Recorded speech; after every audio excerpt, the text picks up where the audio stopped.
ഇന്ന് ജൂൺ 19 വായനാ ദിനമാണ്. വായനാ ദിനത്തോടനുബന്ധിച്ച് നമ്മളിപ്പോൾ ഉള്ളത് മഹദിൻ പബ്ലിക് സ്കൂളിലാണ്. മഹദിൻ പബ്ലിക്കേഷൻ ഡിപ്പാർട്ട്മെൻറ്റായ ഉറവ പബ്ലിക്കേഷനും മഹദിൻ അപ്ഡേറ്റ്സും സംയുക്തമായി നടത്തുന്ന ഒരു ചെറിയൊരു ചാലഞ്ച് വീഡിയോയുടെ ഭാഗമായിട്ടാണ് സ്കൂളിലെത്തിയിട്ടുള്ളത്. സ്കൂളിലെ കുറച്ച് ക്ലാസ്സുകളിൽ കയറിയിട്ട് കുട്ടികളുടെ അടുത്ത് വായനാ ദിനവുമായി ബന്ധപ്പെട്ട ചോദ്യങ്ങൾ ചോദിക്കുകയും അവർക്ക് ഉറവ പബ്ലിക്കേഷൻ സമ്മാനമായി നൽകുന്ന പുസ്തകം അവർക്ക് കൊടുക്കുക എന്ന ഉദ്ദേശത്തോടെയാണ് ഈ വീഡിയോ ഇന്ന് നമ്മൾ ചെയ്യാൻ പോകുന്നത്.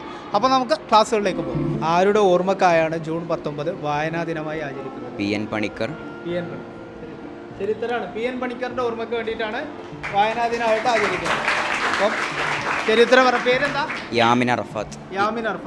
യാമിൻ അർഫാത്തിന് മഹദിൻ പബ്ലിക്കേഷൻ ഡിപ്പാർട്ട്മെൻ്റ് ആയിട്ടുള്ള ഉറവ പബ്ലിക്കേഷൻ നൽകുന്ന ഒരു പുസ്തകം സമ്മാനമായിട്ട് ലഭിക്കുകയാണ്.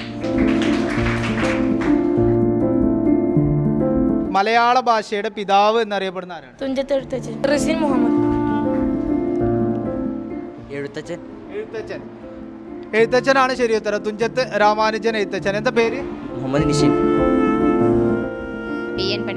PN പണിക്കർ ശരി ഉത്തരമാണ് കേട്ടോ. അപ്പോൾ ഷിനാസിന് നമ്മൾ ഉറവ പബ്ലിക്കേഷൻ നൽകുന്ന പുസ്തകം സമ്മാനമായിട്ട് നൽകുകയാണ്. PN പണിക്കർ. മലയാള ഭാഷയുടെ പിതാവ്. ആരുടെ ആത്മകഥയാണ് ജീവിതം ഇതുവരെ? തങ്ങൾ ഉസ്താദിന്റെ. മാഷാ അല്ലാഹ്. നമ്മളെ മഹദിൻ അക്കാദമിന്റെ ചെയർമാൻ സെയ്ദ് ഇബ്രാഹിമുൽ ഖലീൽ ബുഖാരി തങ്ങൾ ഉസ്താദിന്റെ ആണ് ജീവിതം ഇതുവരെ എന്ന് പറയുന്ന ബുക്ക് കേട്ടോ. ബുഖാരി തങ്ങൾ. ആരുടെ ഓർമ്മക്കാണ് ജൂൺ 19 വായനാ ദിനമായി ആചരിക്കുന്നത്? PN പരീഖ്. ഇഷ അയറി. മലയാള ഭാഷയുടെ പിതാവ് എന്നറിയപ്പെടുന്നത് ആര്? എഴുത്തച്ഛൻ. ഫാത്തിമ റഷീദ. വായനാ ദിനത്തോടനുബന്ധിച്ച് ഉറവ പബ്ലിക്കേഷൻസും അതുപോലെ തന്നെ മഹദിൻ അപ്ഡേറ്റ്സും നടത്തിയ ഈ ഒരു ക്വിസ് കോമ്പറ്റീഷന് കുട്ടികൾക്ക് നല്ലൊരു അനുഭവമായിരുന്നു. പൊതുവെ പറയാറുണ്ട് വായന മരിക്കുകയാണെന്ന്.